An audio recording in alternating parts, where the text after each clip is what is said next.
నమస్కారం, welcome to reflection news. Content నచ్చితే like, share, subscribe చేయండి. ఇంకా బాగా నచ్చితే పే చేసుకుని మాత్రం అస్సలు మర్చిపోవద్దు. మీరు పంపే రూపాయి అయినా కూడా నాకు అది చాలా చాలా చాలా ఇంపార్టెంట్ అండ్ చాలా పెద్దది. సనాతన ధర్మ పరిరక్షణ బోర్డు తిరుమల లడ్డూ ప్రసాదం విషయంలో జరిగిన ఘోరాన్ని చూసి ఏపీ డిప్యూటీ ముఖ్యమంత్రి పవన్ కళ్యాణ్ పెట్టిన ప్రపోజల్ ఇది.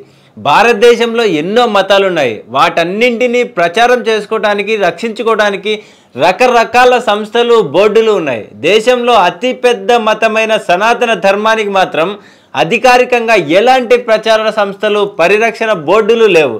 మతం మీద అభిమానంతో, మతాన్ని రక్షించుకోవాలన్న తాపత్రయంతో కొంతమంది వ్యక్తులు స్థాపించిన సంస్థలే తప్ప ప్రభుత్వ హయాంలో నడిచేవో లేక వక్ఫ్ బోర్డు లాగా స్వతంత్ర ప్రతిపత్తి గల సంస్థనో లేకపోవటమే తిరుమల లాంటి సంఘటనలకు కారణం కావచ్చు.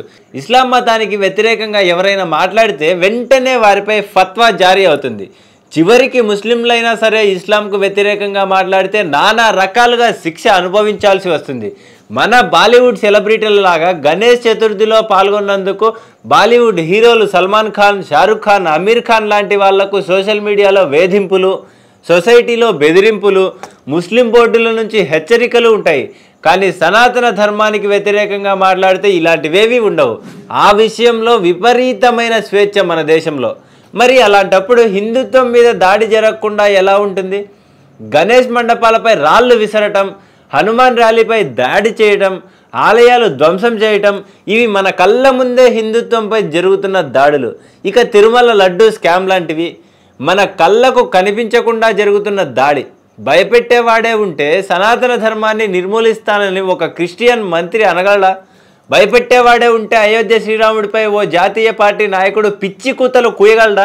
భయపెట్టేవాడే ఉంటే ఎద్దు మాంసం కొవ్వుతో ఎవడైనా దేవుడి ప్రసాదం తయారు చేయగలడా? అడిగేవాడు లేకపోవటమే సనాతన ధర్మంపై దాడులకు అసలు కారణం. పవన్ కళ్యాణ్ చెప్పినట్టు సనాతన ధర్మ పరిరక్షణ బోర్డు అనేది ఒకటి ఉంటే, సనాతనంపై దాడి చేస్తే సహించేది లేదని చెప్పి భయపెట్టే సంస్థ ఒకటి ఉంటే, హిందుత్వాన్ని తూలనాడితే శిక్ష వేయగలిగే అధికారం ఉన్న బోర్డు ఒకటి ఉంటే ఇవన్నీ జరుగుతాయా? కాబట్టి పవన్ కళ్యాణ్ చెప్పింది కరెక్టే. అతడేమీ రాజకీయం కోసం ఈ మాటలు చెప్పలేదు. తన ధర్మంపై జరిగిన దాడిని ఆపలేకపోయాననే ఆవేదనతో చెప్పాడు. తన దేశంలో తన ధర్మాన్ని రక్షించేవాడు లేకపోయాడే అనే బాధతో చెప్పాడు. ఎవరు చెప్పినా చెప్పకపోయినా ఈ దేశంలో సనాతన ధర్మాన్ని రక్షించేందుకు విస్తృత అధికారాలున్న ఓ బోర్డు ఖచ్చితంగా కావాలి. మీరు నాతో ఏకీభవిస్తే జై శ్రీరామ్ అని కామెంట్లో రాయండి. జై హింద్, జై భారత్.